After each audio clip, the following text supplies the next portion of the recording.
let's get started. Natalie, I've already said hello, so I will allow you to introduce yourself. And the first question is a little bit of how you got here and why you are our main speaker for the day. Awesome. Thank you so much. And thanks for rolling through technical difficulties. It happens. We're in the digital era, but we'll roll with it. So thank you for the opportunity to Tequeria and to you, Cari, for suggesting that we do a session like this. And so I'm just feel really excited to share and offer a little bit of my experience. So hi, everyone. My name is Natalie Contreras. I am based in San Francisco, California, and I am the program manager of an apprenticeship program called the Adobe Digital Academy in partnership here with General Assembly. And I work alongside the Adobe's corporate social responsibility or social impact team. And so my journey has definitely been defined by all things non-traditional in the way that I found the role, in the way the sequence of events that happened for me to kind of like build out my strengths and develop into my career. So I'm happy to share a little bit about that. And, identity wise, I am first generation. Both my parents are Mexican born, and my grandparents on both sides were farm workers. So they actually were part of the Bracero movement to come to the States and do seasonal day labor, assignments as contractors. And so I integrate that awareness of my lineage and who I come from and the people I come from. And, I shouted out my grandfathers, but I also want to do like a big honoring for like all the matriarchs in my family as well, all the women that kind of create that they're willing to make those big sacrifices for their family, not knowing down the road, generations down, what fruits can come from that. So I want to definitely bring them into this conversation and offer that to kind of set the space. So, and yeah, that's a little bit of my background. What else? I actually learned about Digital Academy through a nonprofit organization. Yeah. If you're in the Bay Area, you might have heard of different community orgs to upskill and provide technical training for, low income youth of color predominantly. And so I was one of those students that applied for a smaller version of a boot camp program to just learn about like what is tech and why should I, as a Bay Area resident, being affected by a lot of the consequences of big tech coming in since the 90s and forward, why should I care? And is this a space that I can integrate my teachings, but also find the encouragement to challenge myself to be in a space where nobody looks like me? And we hear that a lot, and I feel like it's really common in our narrative, but I always reposition that perspective with understanding that especially for folks that have roots to this continent, like we've always been here. So even if we don't see people around that look like us, this is inherent to where we are geographically. We know these lands. And so I think part of retaking that identity is also saying, like, I don't need to leave that at the door, because owning that within these spaces, whether they're corporate, whether it's in technology innovation, is my strength. And I think that's something that I've been very fearless about advocating for and speaking upon. So yeah, I did want to share a little bit of that background. And I think that goes into the why, right? Because after you go into spaces and it's always like, no one there looks like me. I don't see that many people in leadership. Like, that's a call to action for each one of us that do find ourselves, our interest peaked in this space, to think about, well, what would it look like and what does it take for me to assume that leadership, and how does that reflect the values of my community coming into the space? So, yeah. I have the chills, mic drop. There's so much that I want to unpack there, from your grandparents to women leading families, not just in our Latin American culture, but definitely in our community. And then the courage to step into those rooms and the courage to go through an apprenticeship program.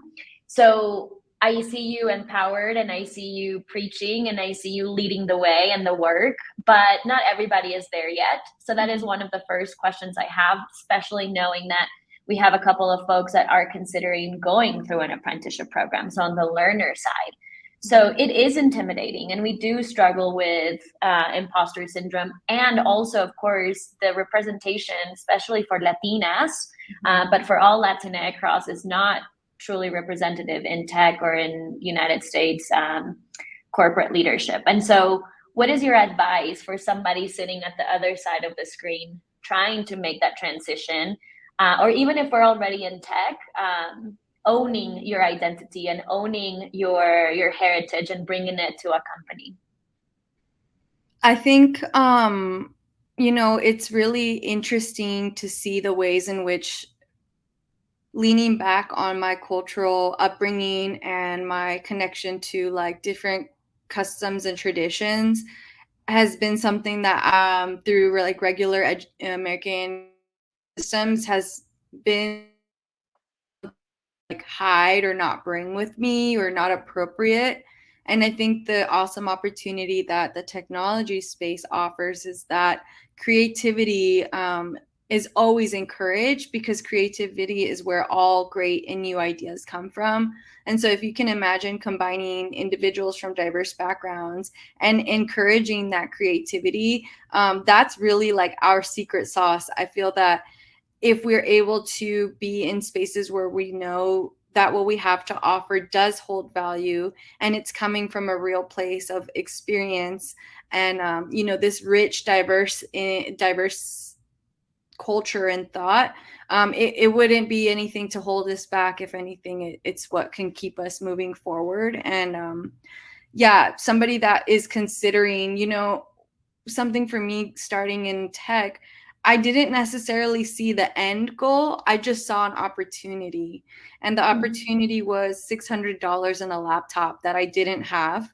And for 6 weeks of my time, Monday through Friday, 9 a.m. to 4 p.m., I could learn this technical introductory course and get paid to do that. So I took the chance and I enrolled. From that, being in that space, I gifted myself the opportunity to see what I was capable of achieving and my own potential. And not only that, but then other people saw that in me. So then they, signaled and were like, hey, there's a scholarship that Adobe's putting on, and we want to refer you as a candidate to apply. And I was like, sure. Well, what is it? And they're like, well, they're offering tuition to attend a 12-week technical training. And there is a potential for a possible interview for a team and to fill an internship over the summer. And so I was like, so how much does it cost? And they're like, no, Adobe will pay for you to attend.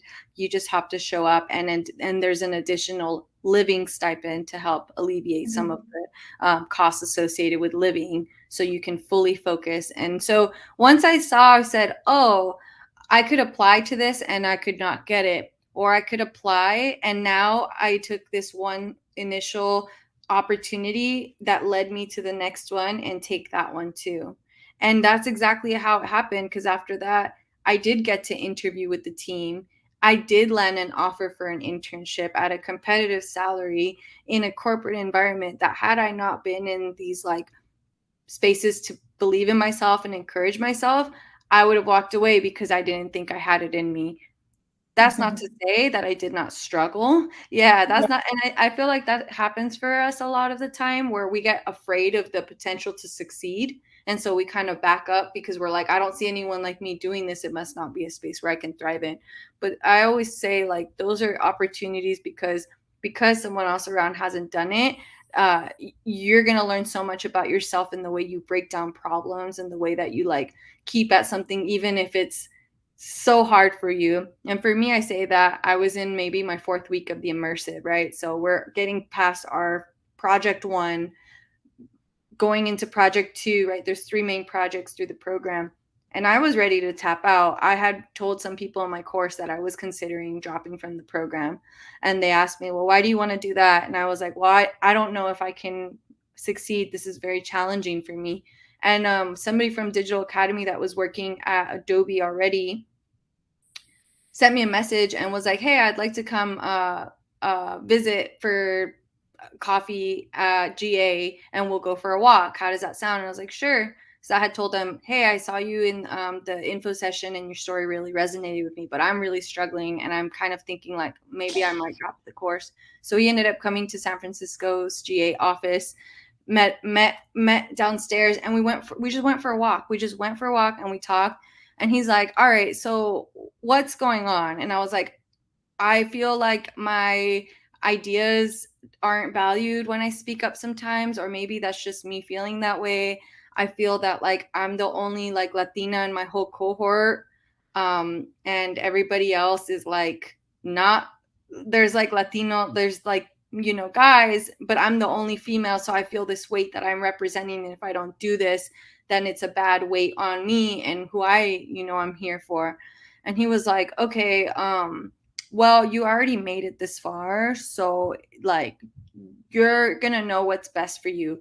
If you want to stop the program, stop the program. But if you think that you can work through some of the things that are holding you back mentally, I want you to also consider that, because you don't know what's at the end of the immersive. And interviews are coming up, so you might even get an offer for an internship. I'm not sure, Yeah. but maybe.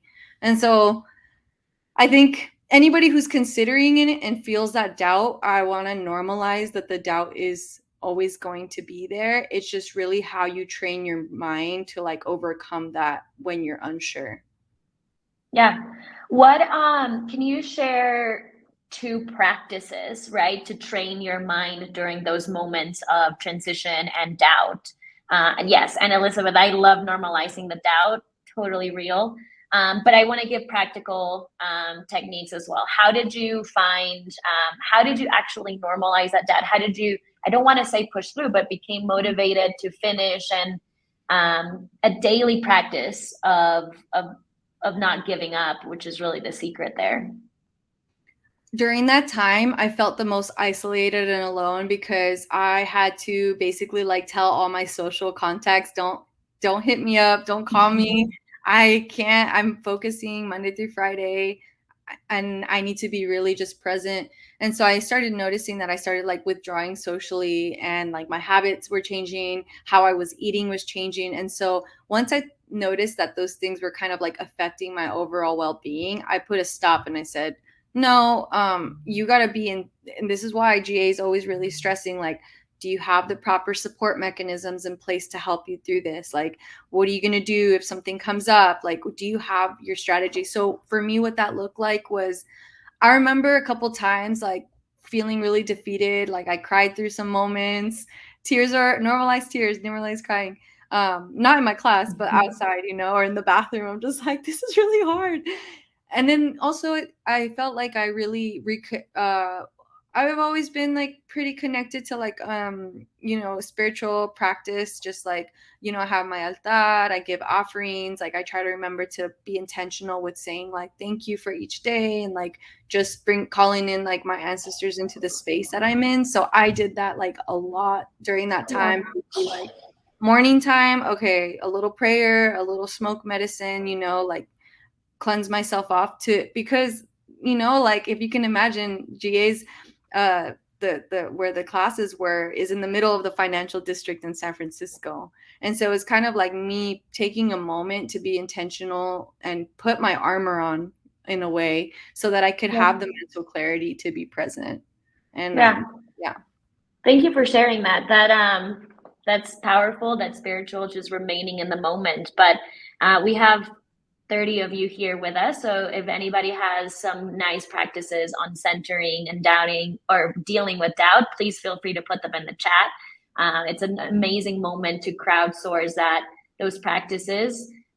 Plus, you are already in the right rooms. If you're here at the Taqueria Latiné Heritage Month Summit, definitely feel free to reach out to myself and Natalie. I'm going to guess that your calendar is also open to talking to anybody that's considering going through either a career change or looking for an apprenticeship to join. Mm-hmm. So pivoting towards your journey from a learner, a student, and now the Adobe Digital Academy program manager. But really, you do lead all things of what that apprenticeship program is. So I just want to take a moment. We've been using this word apprenticeship, which is not really a new term. It's been used, in Europe for 200 years, in the US for the trades over 100. And now we're starting to normalize it, or we're starting to see it in the tech ecosystem. Really, it's weird. It's a DEI initiative, but it's really a path for folks to have a better onboarding experience and definitely to recruit non-traditional talent. And so let's take a moment, and apprenticeship versus internship versus an entry-level job. What are the key differentiators of an apprentice program? So I think something that is always a challenge for any candidate, whether they have access to higher education or not, is always going to be landing that first role in anything. And so when we're thinking of like entry level positions, a lot of the time, if you ask folks, oh, that's a really cool role that you're in, or like, tell me about how you got that job, it's always more likely than not, oh, somebody I knew, right? And so I think that something that's integral to, we've had our internship program longstanding within Adobe's university program. But the process for that varies, and it's a little different because, candidates are here, they're finishing off their junior year, and then in the summer they intern with Adobe to learn, skills throughout that time, and then they return back to school with the potential of employment, maybe an offer many months down the road. Something that stands out to me about the differentiator with an internship and an apprenticeship is that the apprenticeship is recognizing, one, in the industry we're in, there's a huge need to like rapidly upskill talent because it's well known that there are more positions, more roles within this space because of the nature of it, because it's changing so fast. I mean, every day we're always reading new articles or hearing new updates about everything, all things, even like generative AI and all these conversations. So if you can imagine, an apprenticeship is understanding the need for that role and also the requirement of, we need to learn these skills probably a little bit at an more accelerated rate than we have. But not only learning, we need to be able to apply those freshly learned skills in an actual work environment. And so something that I think is important about an apprenticeship is that, you're learning and integrating into a team that's willing to mentor, support your learning and growth, and makes it okay for you to ask questions because you are an intern technically. So for those 3 months, you are under the guidance of enterprise level engineers, managers, teammates. And I think something that's specific to, and DA is one of the programs, Digital Academy is one of the many programs. A lot of companies have followed suit and developed their own apprenticeship programs. But something longstanding, I think, is the importance of recognizing individuals in the industry may signal that it's the lack of talent, and that's why companies are not diverse, when in fact it's the hiring practices and the business units and the VP leadership that has to intentionally and strategically opt in to sourcing and tapping into these pathways of diverse candidates. And so I say that because if folks who are, on the session can understand your leveraged advantage in that, then plugging into those opportunities takes a different meaning because you know that what you have to offer is exactly what they're looking for. So yeah, that's a little bit of my thinking on the difference between the three. Yeah, I could go on and on forever on why there's no talent when there is talent. We just need to rethink the support system and the ecosystem and our own culture at our companies. So we won't diverge there, but to continue to make this conversation truly practical, I wanted to ask you the different stakeholders that are required in order to launch and build something like this. So if you weren't at Adobe and you're one of our audience members here, our community members listening in, and you're trying to build an apprenticeship program, what are the top 3 people that should be at the table in your corner to make sure that this is a successful program? That's a great question. I think top 3 are going to be not including the constituents of actual applicants and students, interns. It would be, well, one, I would say, don't reinvent the wheel. Go and find what programs or practices are already in place that you can leverage and request buy-in into the idea or proposal that you have, and seek alignment with partnership, specifically with HR. So anybody that's involved in hiring and recruiting, you have your talent leads at each company that are actively sourcing candidates and trying to get the best talent. So that would be the first kind of like grouping, is talent, HR. Make sure that if there isn't a program like this in place, why there should, speaking on why there should be one and how that can happen. Secondly, this is probably the most important. Actually, I should have spoke from most important, but they're all important. They all equally is a symbiotic relationship. Like, one of the stakeholders is not more or less important than the other. In fact, one doesn't have functionality without the other. So the next grouping I was going to share is VP leadership. They're the ones that are typically approving and allowing for investments like these to take place, to fund the duration of an internship from somebody from a underrepresented background. It's them in the room saying, yes, we want to invest in this. This is important to us as a company and our values or startup. And third, most and last but not least, our hiring managers, because they're the ones working closely with each of our candidates. And we really want to bring teams that are going to know what to do when your intern arrives, and have a little bit of competency in terms of inclusivity and awareness of, like, how do I make a space for somebody that's not like me or like other members of my team to really thrive and share like their strengths with us in a way that it grows our product, our company culture, and our competitiveness in the market. I think those are the most important pieces. Fourth, this is the underlying like unsung hero: employee networks. Employee networks and employee resource groups are probably the most crucial, because your teams are not going to be diverse, but where you can go is to tables that are already being built or set for diverse candidates that may have similar experiences to you. And so really leveraging the work that they're doing, culture moments, networking events, panel series, talks, discussion, to elevate that perspective is always probably going to be the most important thing. And in fact, what I feel like has kept me at a company like Adobe is that there are other people like me. I just have to look for them. Yeah. That was the next question. How has Adobe built this environment where folks can come from the community, be trained, then be onboarded, but then be retained, which is the other part? So what are some of those pillars of creating an ecosystem, a culture, for folks that look like us to be there and not have a terrible experience once they've arrived? I think it requires again, like, investment from our leadership saying, we want you all to have this and we are willing and ready to invest. So for Adobe, as an example, we had our Adobe for All Days. So it's kind of like our diversity, equity, inclusion week, where we have a bunch of panels and discussions.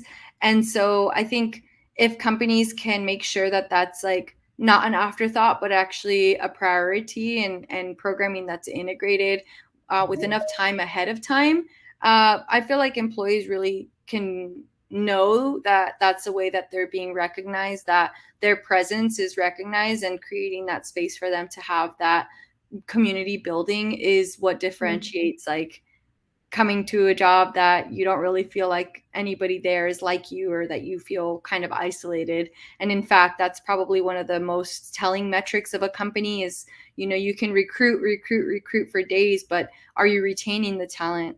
Are you making that second investment to retain individuals that already made it through the door and are there?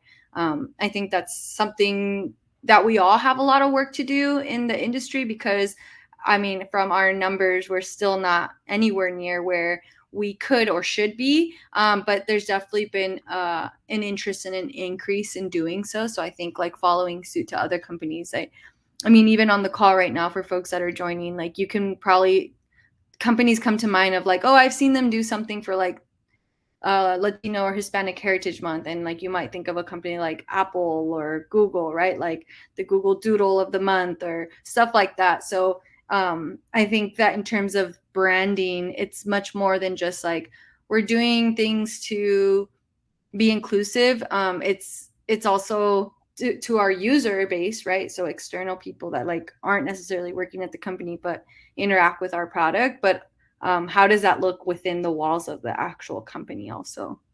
Yeah. By now, so the GA Adobe Partnership Digital Academy started in 2015. We've actually graduated and placed 283 students, but it didn't start at that scale. So just a very tactical, quick question. If I wanted to launch an apprenticeship program, what would be your recommendation on that first cohort size? Start small. I think scaling is always the natural incline, especially in like startup culture and language. It's like, how do we scale this to whatever XYZ number? And I think quality over quantity always.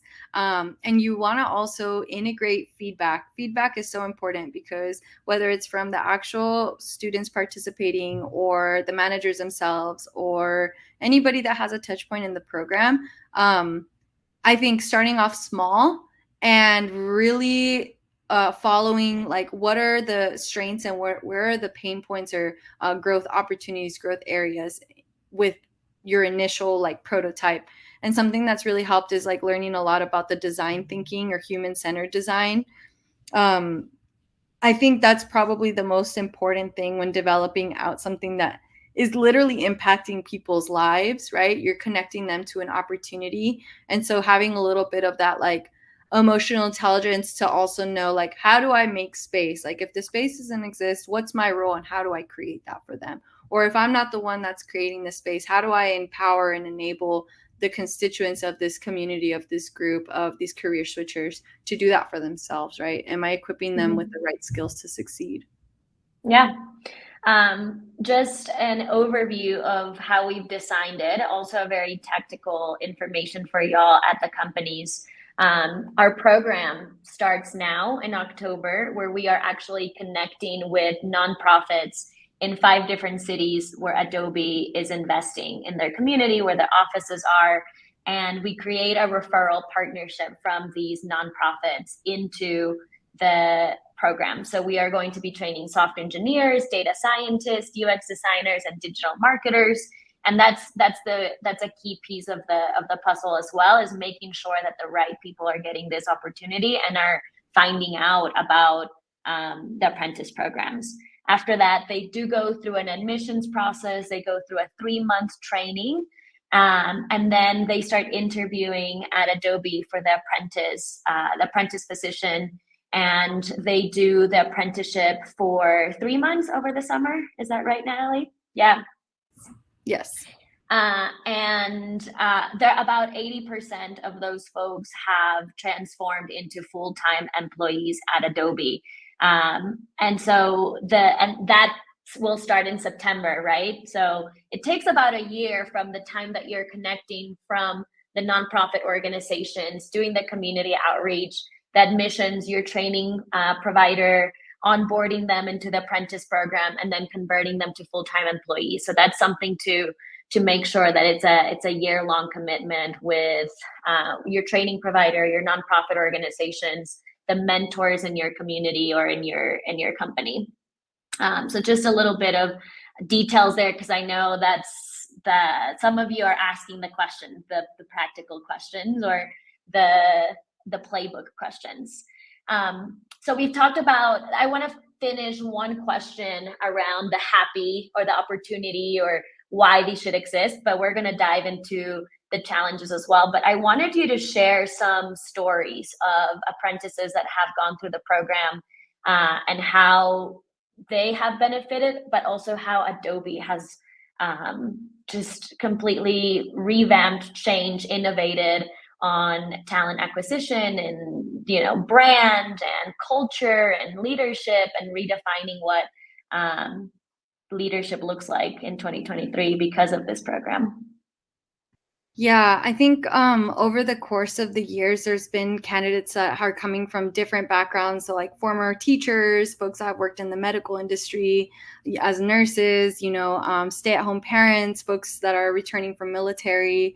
And so I think that because of that background, it shows the strength of different diverse backgrounds of people in the space. And then in terms of like innovations with allocation and, our commitments, once we were able to kind of like prove and do a use case for these stories, it only allowed for more people to increase the investment over time. So I think that's something that comes up for me as like a huge success metric for us. We will see if Natalie reconnects in just a second. So I know that some of you are still here, but Marisol, you're asking for apprenticeship opportunities. So what I will actually do is work with Tequeria to put together a list of organizations. So the Adobe Digital Academy program is one, IBM, Twitter, Indeed. These are all companies that are just coming to the top of my head while I'm here live, but we can put together a resource. Accenture is another company that has great apprenticeship program. And if I'm missing any, please throw it in the chat as well. And I think that's that. I can't follow any questions. I have to wait till Natalie reconnects, but while I'm here, I do want to answer any of your questions around apprenticeships. Or Lindsay, is the Adobe Apprentice program available to recent graduate students? No, that is definitely part of the apprenticeship playbook. You go from the training into the apprenticeship program, but not all of the apprenticeships are designed that way, so that you can look into different companies and how they structure their apprenticeship program. Maybe they are open to folks that have graduated from other ways, and you can just apply directly, or maybe you have 1 or 2 years of experience and you're looking to go or enter or break into a company through the apprentice program. In the case for Adobe, you do have to go through the training before you can apply. That's a great question, Lindsay. I think what I'll do is I'll make sure to connect with the Tequeria team for Latiné Heritage Month. We'll put together a summary of what we discussed today, a little bit about the apprenticeship program, the playbook, what it takes to build one, and our contact information if you want to chat or if you want to crowd think on how to build one at your own company or how to break into it, and a list of companies that are offering apprentice programs. I think that is a great idea. And we do collect everybody that joined us today, so we'll make sure to send that out to everyone. But please feel free to reach out to me if you have any questions. And thank you so much for joining us today. Have a great rest of Latiné Heritage Month, and see you soon.